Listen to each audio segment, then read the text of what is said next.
নাম কি তোমার নাম কি? আমার নাম অমিত দেবরায়। বাড়ি কোনখানে? আগরতলা। কি লিখে দোষ তোমারে? এটা আমার জায়গায় আমার বন্ধু একটা আমার ব্যাগ হ্যান্ড ওভার করছিল, যেটা বাস মানে রেলওয়েতে ঘুরাই দেওয়ার জন্য। তো এটা আমার দেশে পরে আমার কাছে সাড়ে পাইছে। এখন কি পাইছে দেখে? গাঁজা তোমার কইছে কত টাকা দিব কইছে নিয়ে দিলে আগরতলা? কিভাবে পরিচয় তাদের সাথে? অনেক আগে থেকে পরিচয়। কোন জায়গা থেকে দিছে? মানে কতদিন যাবত এই ব্যবসাটা করতেছো তুমি? আমার এই 5 মাস দেওয়া হয়েছে। তোমাকে কোন জায়গা থেকে দিয়েছে ব্যাগটা? আগরতলার টাইম না সেটা আমার গাড়ি দিয়ে নিয়ে দিছে উদয় করে রেল দিয়ে নিয়ে যাওয়া লেগে। আচ্ছা রেল দিয়ে কই নিবা? এটা আমি রেলওয়েতে তুইলা দিয়ে দিতে পারি। কি কাজ করো তুমি? আমি ব্যাংকে আছি। কোন ব্যাংকে? আমি এইচডিএফসিতে রানিং আসলাম, মানে এইচডিএফসি ব্যাংকে। এইচডিএফসি লাইফে আচ্ছা কোন জায়গায় রেজিস্ট্রি? উদয়পুর না আগরতলা নাকি কোন জায়গায়? আগরতলা তুমি কইলা এইচডিএফসি ব্যাংকে জব করো, এটা কি পার্ট টাইম? এই গাঁজা বাজারটা পার্ট টাইমের মতো আছে। মানে গাঁজা বাজারটা পার্ট টাইম? না না দাদা, আমি এটা করছি না কোনো সময়। আজকে ফার্স্ট টাইম মানে রেজিস্টার আছে যারা হ্যাঁ, একজন এইচডিএফসি ব্যাংকের স্টাফকে আপনারা গ্রেফতার করলেন মূলত কি কারণে?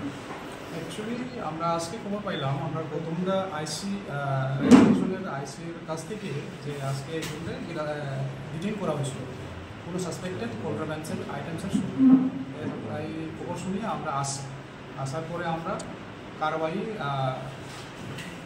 সাক্ষীর উপস্থিতিতে আমরা কারবাই করি। তখন আমরা দেখতে পাই ওনার ব্যাগে নাকি 6টা সাসপেক্টেড গাঁজা, ড্রাই গাঁজা ছিল। কত কেজি হবে এটা? একটা প্যাকেটের মধ্যে প্রায় 1 কেজি সামথিং, 6 কেজি। যে লোকটাকে গ্রেফতার করেছেন জিজ্ঞাসাবাদে কি উঠে আসছে, কি পরিচয় দিচ্ছে?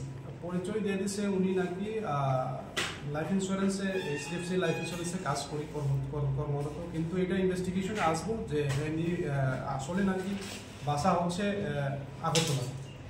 তার কাছে এইচডিএফসি ব্যাংকের মানে লাইফের জীবন বীমার পরিচয়পত্র পাওয়া গেছে সঙ্গে, দেখলাম সঙ্গে আমরা পাওয়া গেছে একটা আই কার্ড।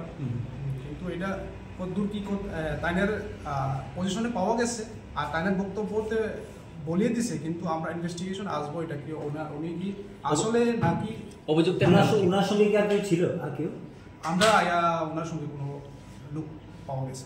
আরেকজন তো ছিল ওর সঙ্গে, ও তো মানে ওনাকে তো পালিয়ে যাওয়ার চেষ্টা করেছে এবং সক্ষম হয়েছে, ওর সঙ্গে আরেকজন ছিল। আমরা অ্যাকচুয়ালি ইনফরমেশন পাইয়া আসার পরে ওনারাই আমরা এখানে ডিটেইন অবস্থাতে ওনারাই মূলত উদয়পুর স্টেশন ধরে কোথায় পাচার করার উদ্দেশ্যে যাচ্ছিল এগুলো? উনি বলছে ট্রেনে যাবো। ট্রেনে কোনো উদ্দেশ্যে তো এটা কোনো বললেই ট্রেনে যাব, কিন্তু ট্রেন টিকিট ওনার কাছে আমরা পাইনি। হ্যার নাম কি? নাম কি আছে? অমিত দেবরায়। কত টাকার গাঁজা হবে আনুমানিক বাজার মূল্য? বাজার মূল্য অ্যাকচুয়ালি আমরা এই হিসাবটা দিতে পারতাম না। আপনারা যে মানে এই অভিযানে কে কে ছিলেন? অভিযানে আসলে আমরা রেলওয়ে আইসি গৌতম দেববর্মা স্যারের মেইন অভিযান মধ্যে আসলো। আর আমরা আরকেপুর থানার থেকে কামরুল ইসলাম, অজয় দেবনাথ এসআই আর আমি ছিলাম, আর আমার কনস্টেবল ছিল।